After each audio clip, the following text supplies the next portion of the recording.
Aqui, vamos estudar sobre geocentrismo e heliocentrismo. O que quer dizer a palavra geocentrismo? Geocentrismo significa o quê?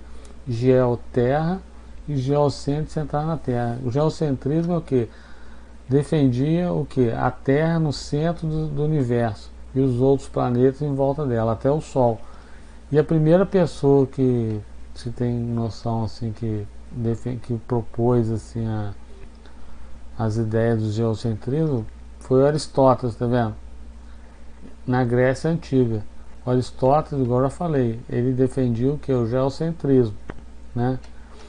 E um exemplo do modelo defendido por Aristóteles aqui, ó, igual eu já mostrei para vocês, ó, a Terra, tá vendo?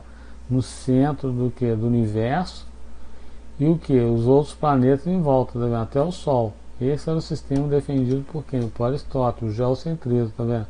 Até o Aristóteles, né, considerava o universo dividido em duas partes, né? A supralunar e a sublunar. A supralunar quer dizer os outros planetas e o Sol depois da Lua, né? E abaixo da Lua quer dizer o sublunar, a Terra. E outra coisa também que a gente pode ver aqui para frente aqui, que outros estudiosos também defendiam que naquela época o geocentrismo. Um deles que se destacou bastante foi o Cláudio Ptolomeu, tá?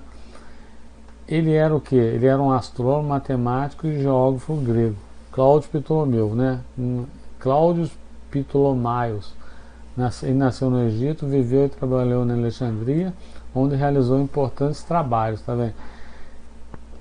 De investigação que deram grande contribuição ao avanço da astronomia, matemática, geometria, física e geografia. Na sua obra, que chama Almagestos, tá vendo? Cláudio Ptolomeu baseou nas ideias de Hiparco e defendeu a teoria de que a Terra era o centro do universo, tá vendo? Quer dizer, por Cláudio Ptolomeu, ele o que?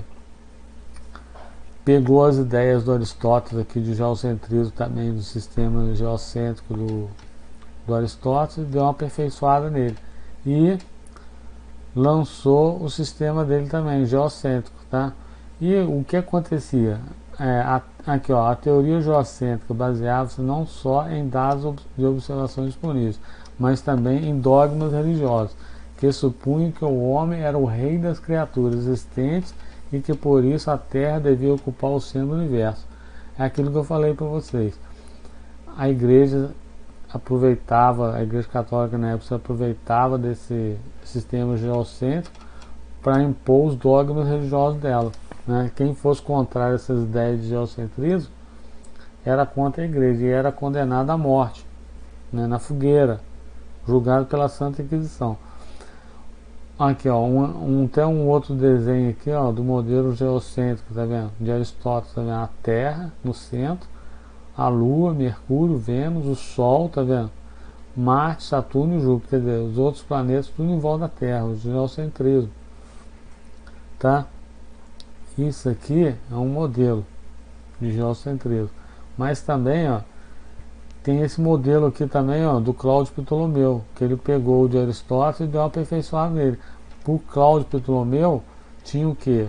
A Terra no centro, os outros planetas aqui, ó, tá vendo? Igual Marte. Marte não está fazendo uma órbita aqui em volta da própria órbita aqui, tá vendo? Isso chama epicicloide.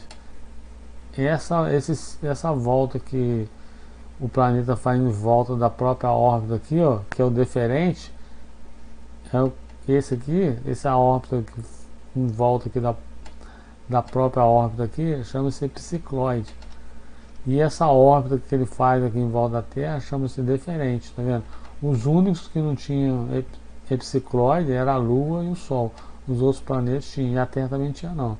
Os outros planetas tinham, tá vendo? Mercúrio, Vênus, tá vendo? Uma órbita aqui em volta do próprio que órbita aqui num ponto, tá vendo? Então o Cláudio Ptolomeu defendia o que? O geocentrismo, tá vendo? Ele lançou o seu próprio sistema, o que eu já tinha falado aí, ó. No modelo ptolomaico do sistema solar, cada planeta realiza 2 movimentos circulares concomitantemente.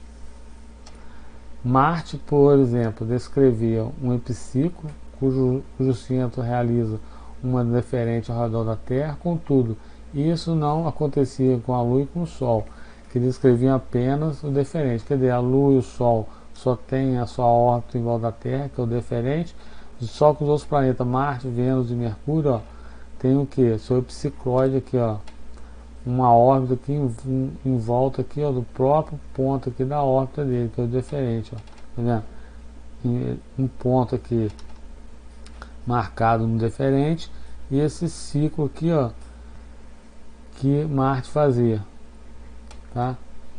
Agora mais para frente aí, estudando sobre esses assuntos aí, agora a gente vai entrar no heliocentrismo. O que quer dizer o heliocentrismo? Ó, Hélios em grego significa Sol, portanto, heliocêntrico quer dizer centrar no Sol. Aqui no heliocentrismo, sistema heliocêntrico, o Sol é o centro, tá vendo? E os outros planetas em volta. Na Grécia Antiga, Aristarco de Samos, esse Aristarco de Samos foi o primeiro a defender esse sistema heliocêntrico, tá vendo? Já propunha que o Sol estivesse no centro do sistema planetário e em torno dele a Terra e os demais estariam girando. Esse modelo é denominado heliocêntrico, né? Hélios em grego significa Sol, portanto heliocêntrico quer dizer centrado no Sol. Quer dizer, o sistema defendido por Aristarco de Samos era o que? O heliocentrismo. Mais lá para frente apareceu quem? Outra pessoa que defendia quem? O heliocentrismo. Quem foi? Nicolau Copérnico, tá vendo? Nicolau Copérnico lançou o sistema dele, tá vendo? De heliocentrismo, tá vendo? O Sol aqui no centro e os outros planetas em volta, ó. No século XVI, o monge polonês Nicolau Copérnico, de 1473 a 1543, estudioso de medicina, matemática e astronomia, apresentou uma concepção revolucionária para o sistema solar. Segundo ele, o Sol e não a Terra seria o centro em torno do qual deveria gravitar as órbitas circulares da Terra e todos os planetas conhecidos. Embora mais simples do que o de Ptolomeu, o modelo de Copérnico, heliocêntrico, né, admitiu o Sol como centro do sistema. Encontrou grandes obstáculos para a aceitação, já que se contrapunha aos conceitos da Igreja. Aqui, ó.